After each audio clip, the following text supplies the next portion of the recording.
Escala la tensión en Medio Oriente. Un doble atentado en Irán se cobra la vida de más de 100 personas que conmemoraban el cuarto aniversario de la muerte de Qasem Soleimani, máximo comandante del país. Ocurre un día después de la muerte del número 2 del movimiento palestino Hamas en un bombardeo israelí en el Líbano. Estos son nuestros titulares. Arrancamos. 2 explosiones en un cementerio en Irán dejan al menos 103 personas fallecidas y más de 140 heridos durante una ceremonia por el cuarto aniversario de la muerte del comandante de la Guardia Revolucionaria. Irán habla del peor ataque terrorista desde 1979. La muerte de uno de los principales líderes de Hamas aumenta los temores de que la guerra en Gaza se expanda a la región. Medios estatales libaneses afirman que un dron israelí acabó con la vida del segundo líder político de Hamas. Israel no se ha pronunciado al respecto, pero un funcionario de Estados Unidos ha confirmado la autoría. Primer revés judicial para Javier Milei en Argentina. Un tribunal suspende la reforma laboral decretada por el presidente argentino después de que la principal central obrera del país presentara un amparo contra la medida. El gobierno argentino ya adelantó que apelará el fallo.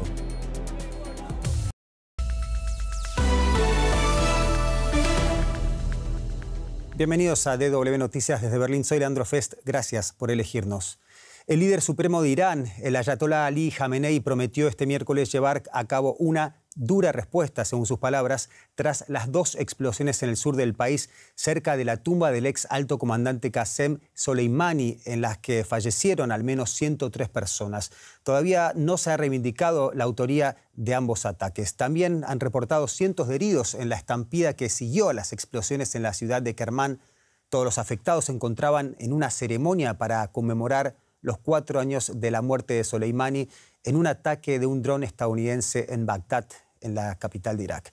La Unión Europea condenó las explosiones, como calificó como acto terrorista. El bloque además solicita que los autores sean llevados ante la justicia. Estados Unidos ha negado haber participado y asegura que no tiene motivos para creer que Israel esté implicado. Es muy reciente, al menos para nosotros, como para saber qué lo causó. Pero sí quiero abordar algunas declaraciones irresponsables que andan circulando. Número 1, Estados Unidos no estuvo involucrado de ninguna manera y la insinuación de lo contrario es ridícula. Y número 2, no tenemos ninguna razón para creer que Israel estuvo involucrada en esta explosión. Es la primera pregunta que se plantea, la de la responsabilidad del atentado en Irán, y para ello conectamos con Luciano Zácara, doctor en estudios árabes e islámicos. Señor Zácara, nadie ha reivindicado aún la autoría. ¿Cuáles son las opciones más probables? Bueno, evidentemente nadie lo ha reivindicado todavía. En 2017 ya hubo una serie de atentados en Irán que fueron reivindicados por distintos grupos, ISIS, Estado Islámico y grupos de separatistas árabes. En este caso es difícil que pueda atribuirse a alguno de los dos, mientras que no haya alguien que se lo atribuya. Lo cierto es que evidentemente esto agrega más tensión y que ha intentado agregar más tensión por la fecha en la que se ha hecho y por el momento específico después del ataque israelí en Beirut ayer y justo antes de que se produjera el discurso de Nasser que se estaba esperando hace varios días ya en Líbano. Con varios frentes abiertos en Oriente Medio, como reconoció Israel, habló de 7 frentes ya la semana pasada, ¿quién podría tener interés en que el conflicto regional escale aún más? La verdad es muy difícil de predecir o decirlo, porque todos los estados están tratando de amenazar al otro de que no se involucre en la guerra porque la respuesta va a ser tremenda, pero ningún estado quiere que este conflicto se expanda porque nadie quiere ver que haya un enfrentamiento directo entre Israel e Irán o entre Irán y Estados Unidos o que haya una nueva invasión del Líbano. Por lo tanto, es muy difícil pensar que alguno de los actores involucrados en el actual conflicto de la guerra en Gaza esté interesado en que esto vaya hacia adelante, porque evidentemente Irán está obligado a responder ahora, de la misma manera que se esperaba que Hezbollah respondiera a algo por lo que pasó ayer con el asesinato de este dirigente de Hamas. Por lo tanto, que pueda haber grupos interesados aprovechando grupos de oposición iraní que estén interesados en derrocar el régimen de la República Islámica, a partir de que se fuerza a Irán a responder y que se involucre directamente en una confrontación con Israel y Estados Unidos, es muy probablemente a quien deberíamos apuntar. Volviendo a los hechos concretos de este miércoles, en Irán se celebraba el aniversario del asesinato de Qasem Soleimani por parte de Estados Unidos. ¿Qué representaba como figura pública en Irán? Brevemente, por favor. Bueno, Qasem Soleimani era un héroe nacional para muchos iraníes, incluso para aquellos que no concordaban 100% con lo que es la República Islámica, porque se consideraba que Soleimani estaba defendiendo a Irán fuera del territorio iraní, principalmente en la lucha en contra de ISIS, del Estado Islámico, en Irak y en Siria. Por lo tanto, era un personaje que superaba incluso a muchos dirigentes políticos y religiosos del país. Luciano Zácara, desde Qatar, muchas gracias por las apreciaciones. Gracias a ustedes. En el Líbano, el número 2 del grupo terrorista palestino Hamas ha sido asesinado este martes en Beirut en un atentado que alimenta el temor de que se extienda la guerra en Oriente Medio. Saleh al-Arouri y otras 6 personas fueron atacados en un edificio de apartamentos. Un funcionario estadounidense declaró a CNN que Israel llevó a cabo el ataque en el Líbano. Con esta confirmación se trata del primer ataque israelí en Beirut desde 2006. Los efectos de un ataque mortal en la capital del Líbano. En los suburbios de Beirut, el número 2 de Hamas murió tras una explosión en este edificio de apartamentos. Saleh Arouri era la mano derecha del líder político de Hamas, Ismail Haniyeh, y fundador del ala militar del grupo, las Brigadas Al-Qassam. Hamas es considerada una organización terrorista por Estados Unidos y la Unión Europea, entre otros. De ahí que Washington también tuviera a Arouri en una lista de terroristas más buscados. Había pasado años en cárceles israelíes. En el momento de su muerte, Arouri vivía en Líbano y actuaba de enlace entre Hamas y el grupo militante libanés Hezbollah. Arouri, natal de Ramallah, también encabezaba la presencia del grupo islamista en Cisjordania. Los palestinos de esta región celebraron una huelga general tras conocerse su muerte. Hoy estamos en huelga porque ayer fue martirizado el héroe y líder Saleh al-Arouri. Es un buen hijo de Palestina que se sacrificó por la causa palestina. Israel, que no suele hacer comentarios sobre operaciones fuera del país o en los territorios palestinos, no ha reivindicado la autoría del ataque. Pero el gobierno de Benjamín Netanyahu había prometido dar caza a los dirigentes de Hamas donde quiera que se encontraran. Líbano considera el ataque de Beirut una violación a su soberanía. El primer ministro libanés afirmó que el acto busca arrastrar a su país a la guerra de Israel contra Hamas. Hezbollah e Israel han intercambiado ataques casi a diario a lo largo de la frontera libanesa-israelí desde que comenzó la guerra. Pero este ataque en el interior del territorio libanés y la posible respuesta de Hezbollah ha hecho aumentar la preocupación de que el conflicto se extienda más allá de la frontera norte de Israel.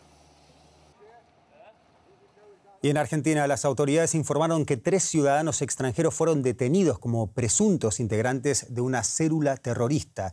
De acuerdo con la Policía Federal Argentina, los 3 ciudadanos tenían origen sirio y libanés, aunque no se ha podido determinar la nacionalidad ya que portaban documentos de diferentes países. Según explicó la ministra de Seguridad Patricia Bullrich, los investigadores descubrieron que los 3 sospechosos habían arrendado una habitación en un hotel a 2 cuadras de la Embajada de Israel. Las autoridades estaban en alerta debido a los Juegos Macabeos Panamericanos que se desarrollan en Buenos Aires y reúnen a 4.200 atletas judíos.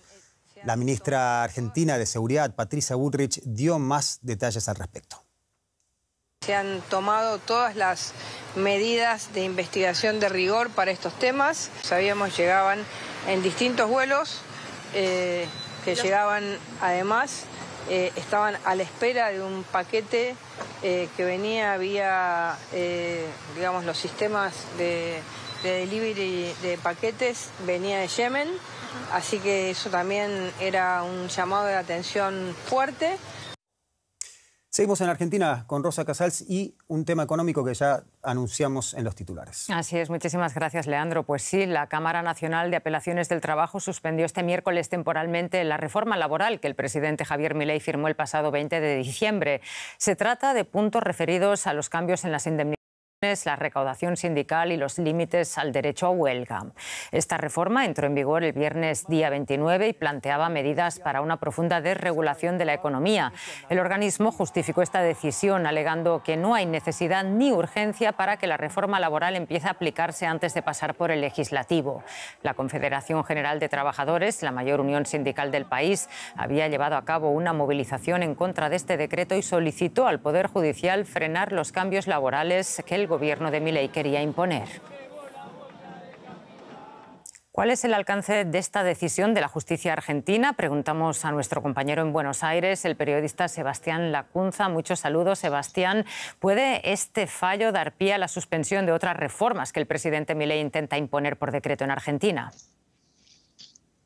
Sí, este fallo es restrictivo a la parte de laboral que incluye ese mega decreto, pero a su vez hay otros pedidos de cautelar en diferentes juzgados de la Argentina, juzgados federales, que podrían dar lugar a más decisiones de jueces. En ese sentido, recordemos que el decreto fue muy abarcativo e incluyó aspectos, en este caso laborales, pero también desde la entidad social de los clubes de barrios, si pueden ser sociedades anónimas o no, un amplísimo aspecto en cuanto al comercio exterior, también normas elementales de la vida pública. Es decir, el paquete de medidas es muy amplio y este es el primer revés judicial que recibe el gobierno argentino en un mes, enero, en el que los tribunales no están trabajando habitualmente. Sebastián, ¿y qué supone esta decisión de la justicia argentina para las más de 300 reformas de Javier Milei? Bueno, por lo pronto lo que exhibe es la debilidad legal, la debilidad institucional que tiene este decreto. El decreto de necesidad y urgencia está establecido en la Constitución argentina para lo que la propia denominación del instrumento legal dice, es decir, situaciones de necesidad y urgencia. Hay muchos aspectos para cuestionar si, por ejemplo, es realmente de necesidad y urgencia modificar la ley de tierras que pone, como en muchos países, algunas limitaciones a la propiedad de la tierra en zonas fronterizas, etcétera, etcétera, etcétera, desde múltiples aspectos constitucionalistas, incluso próximos al gobierno de extrema derecha argentina, han señalado que no es constitucional en la medida que modifica semejante cantidad de leyes. Esto va atado a otro megaproyecto que tiene 664 artículos que reclama para el Ejecutivo la delegación de facultades legislativas por 4 años y que también abarca reformas muy profundas que de alguna manera cambian la matriz y el funcionamiento del Estado e incluso algunos dicen de la democracia argentina. Todo esto es un ensamblaje legal dudoso que va a enfrentar dificultades tanto en el Congreso como en los tribunales. Otra cuestión muy brevemente, Sebastián. El Gobierno admitió hoy que la inflación de 2023 llegaría al 200%. ¿Confían los argentinos en que el Ejecutivo de Milei ponga coto a este mal endémico? Bueno, que la inflación este año va a ser muy alta es un hecho que admiten todas las partes, incluido el gobierno. El presidente Milei, de hecho, en más de una oportunidad, barajó números de 3.500% de inflación, 7.500% de inflación.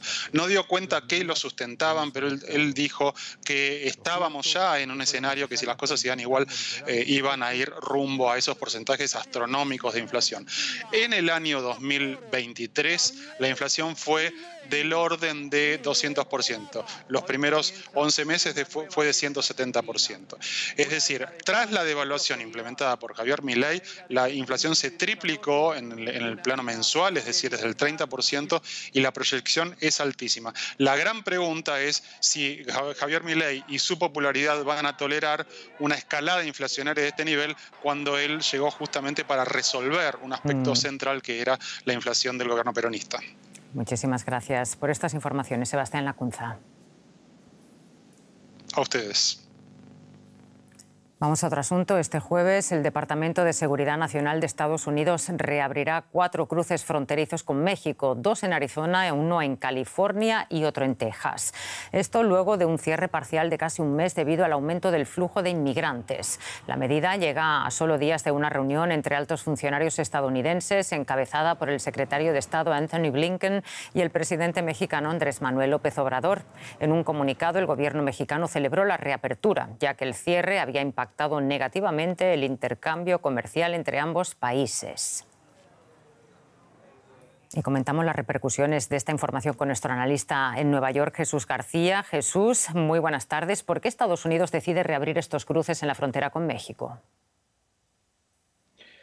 Bueno, pues hay una fuerte presión comercial, principalmente por parte de México, también justamente para la reapertura. Hay que poner en contexto que la frontera entre México y Estados Unidos es considerada la de mayor movimiento a nivel mundial, con 350 millones de cruces legales. Esto significa cruces de personas que van a trabajar de México a Estados Unidos, cruces turísticos también, y también, por supuesto, el intercambio comercial entre ambos países. En diciembre empezó a incrementarse el flujo de inmigrantes que intentaban ingresar la frontera de manera irregular o que querían pedir asilo.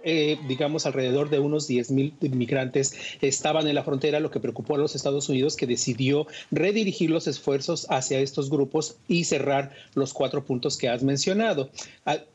Después de las reuniones que tuvo con México, el liderado por el secretario de Estado, Antony Blinken, y también por el secretario de Seguridad Nacional, Alejandro Mayorkas, con el presidente mexicano, Andrés Manuel López Obrador, se decidió pues reabrir la frontera. No se dio una fecha hasta apenas esta semana, que será el 4 de enero cuando se reabran. Pero eso no significa que se mantengan abiertas, porque habrá una reevaluación constante sobre cómo está el flujo migratorio.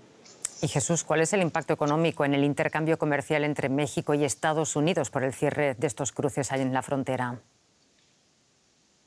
Hoy entrevisté a un funcionario del Departamento de Seguridad Nacional, Blas Núñez Neto, quien me señaló que no tenían todavía el dato exacto de cuánto fue el impacto económico, justamente por el cierre de los 4 puntos de cruces fronterizos, pero reconoció que fue bastante alto y querían justamente evitar que fuera mayor. Hay que recordar que en 2023 México se consolidó como el principal socio comercial de los Estados Unidos al captar 15,7% del intercambio comercial de Estados Unidos a nivel mundial, lo cual superó a China. Ahora, son varios los factores que se afectan, por ejemplo, la cadena de suministro de alimentos, por ejemplo, también de autopartes, que es un intercambio importante que tiene México hacia los Estados Unidos, así como combustibles. Esto afecta no solo a México en el sentido del intercambio comercial, sino también puede afectar los precios en los Estados Unidos, y también por eso Estados Unidos estaba preocupado por el cierre de la frontera. Jesús García, muchísimas gracias por el análisis desde Nueva York. Hasta luego, gracias. El Parlamento chileno retomó este miércoles la discusión sobre la reforma de pensiones que propone el gobierno del presidente Gabriel Boric, uno de sus principales proyectos y que lleva más de un año estancado en la Cámara. Esta reforma busca subir la cotización del 10% actual al 16% a cargo del empleador, elevando así las bajas pensiones que reciben la mayoría de los jubilados chilenos. El sistema actual fue creado por el régimen de Augusto Pinochet y es gestionado por las polémicas administradoras privadas de pensiones. Gobiernos anteriores intentaron reformas sin éxito. Este es uno de los temas que más preocupa actualmente a la población y fue de hecho una de las principales demandas de las protestas de 2019. De momento, aquí dejamos la economía. Leandro. Aquí dejamos. Gracias, Rosa. Pese a los recientes bombardeos masivos rusos contra territorio ucraniano, así como los ataques de Kiev contra Belgorod en suelo ruso, ambos países intercambiaron este miércoles cientos de prisioneros de guerra en la mayor liberación desde el inicio del conflicto.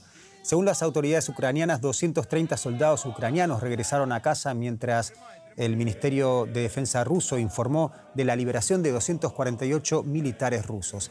Emiratos Árabes Unidos, socio importante de Rusia en varias cuestiones humanitarias, económicas y energéticas, ayudó a negociar este primer intercambio en casi 5 meses.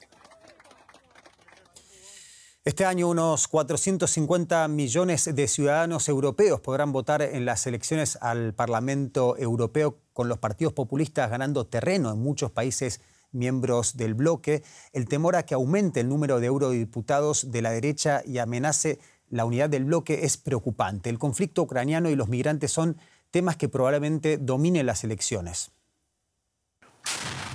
Una guerra que continúa sin tregua en Ucrania. Refugiados y migrantes tratando desesperadamente de llegar al continente europeo. Y elecciones presidenciales en Estados Unidos que podrían devolver a Donald Trump a la Casa Blanca. Estos son algunos de los desafíos a los que se enfrentará la Unión Europea en 2024. Es importante que tengamos una Unión Europea fuerte, sobre todo en esta actualidad tan conflictiva. Todos debemos hablar con una sola voz. En toda Europa, los ciudadanos nos dicen que quieren una Europa más cohesionada, una Europa más social. La crisis climática es el mayor reto al que nos enfrentamos. Nos encontramos en el Parlamento Europeo, donde los legisladores se aprontan para enfrentar un año agitado. Todos sus miembros son elegidos directamente por los ciudadanos de la Unión Europea. En 2024 se decidirá nuevamente en las urnas la futura composición de este Parlamento. Se prevé que temas como la migración y la sostenibilidad dominen la campaña. Muchos temen que los populistas de extrema derecha europeos puedan ganar terreno en las elecciones.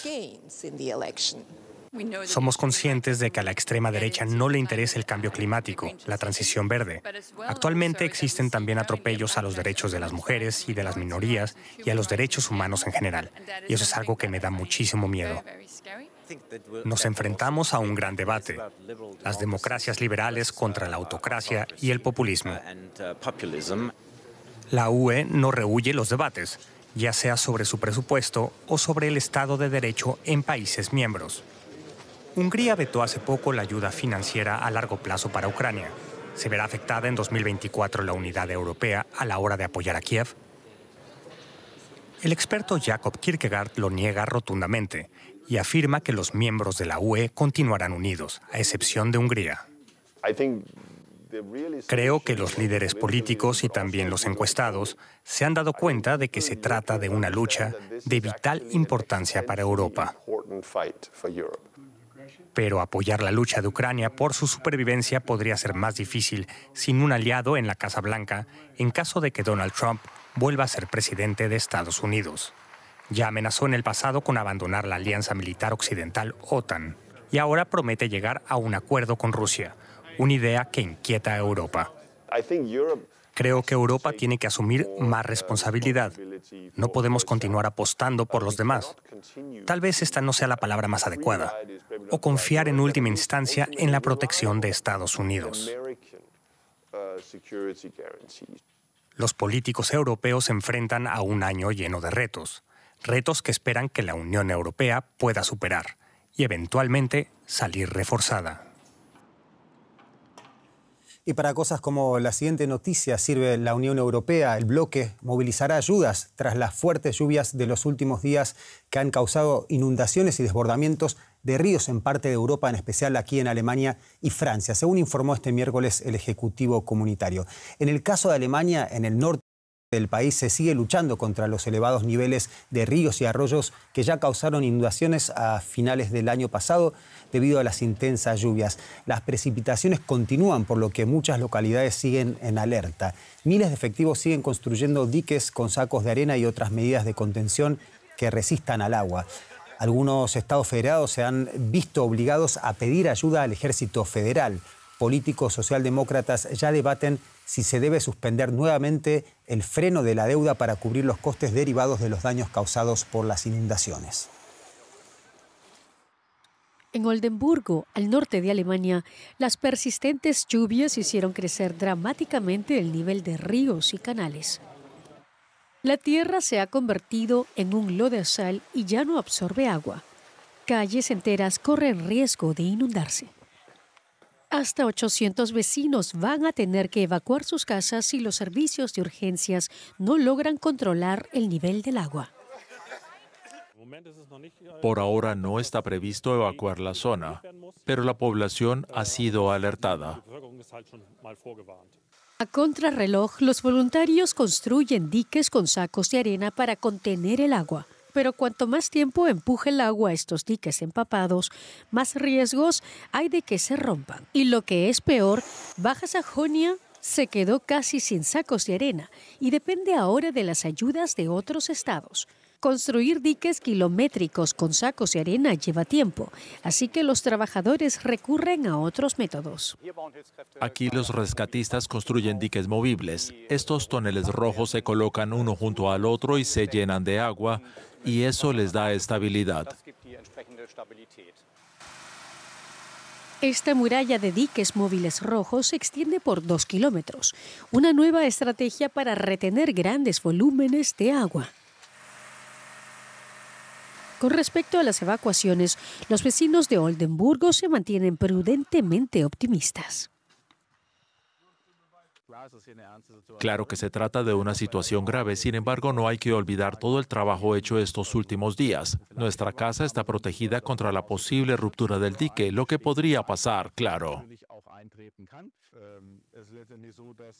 Al fin y al cabo, el nivel del agua no para de crecer y eso es preocupante. Los voluntarios están coordinados por el Centro de Situación de Oldenburgo. Los servicios de emergencia están trabajando con las Fuerzas Armadas alemanas y otras organizaciones de ayuda. En una emergencia pueden movilizar hasta 900 rescatistas. La situación sigue siendo tensa porque no sabemos cuántas precipitaciones va a haber en los próximos días, pero en general tenemos la situación bien controlada. Los meteorólogos dicen que en los próximos días podrían llegar a caer hasta 60 milímetros de lluvia. Así que todavía es temprano para dar la alarma por superada. Y por suerte nos podemos despedir con una noticia un poco más simpática. En Chile, el funambulista francés Nathan Polan cruzó este miércoles sobre una cuerda desplegada a una altura de 50 metros la céntrica Alameda, la principal avenida de Santiago. Polan caminó ida y vuelta sobre una cuerda tensada entre 2 edificios de Santiago, cubriendo un trayecto de unos 300 metros con el Palacio Presidencial de la Moneda como telón de fondo. Desde el suelo, cientos de personas se reunieron para observar la acrobacia del equilibrista francés. El espectáculo dio comienzo al tradicional Festival Teatro a 1000, que se realiza desde hace 31 años durante el mes de enero en Chile. Y con tantas cuestiones en la cuerda floja actualmente en el mundo, esperemos que podamos mantener el equilibrio. Hasta aquí llegamos con las noticias. Ya saben que pueden ampliar toda la información en nuestra página web y en nuestras redes sociales que actualiza nuestro equipo durante las 24 horas. En nombre de ese equipo me despido hasta una próxima edición de DW Noticias.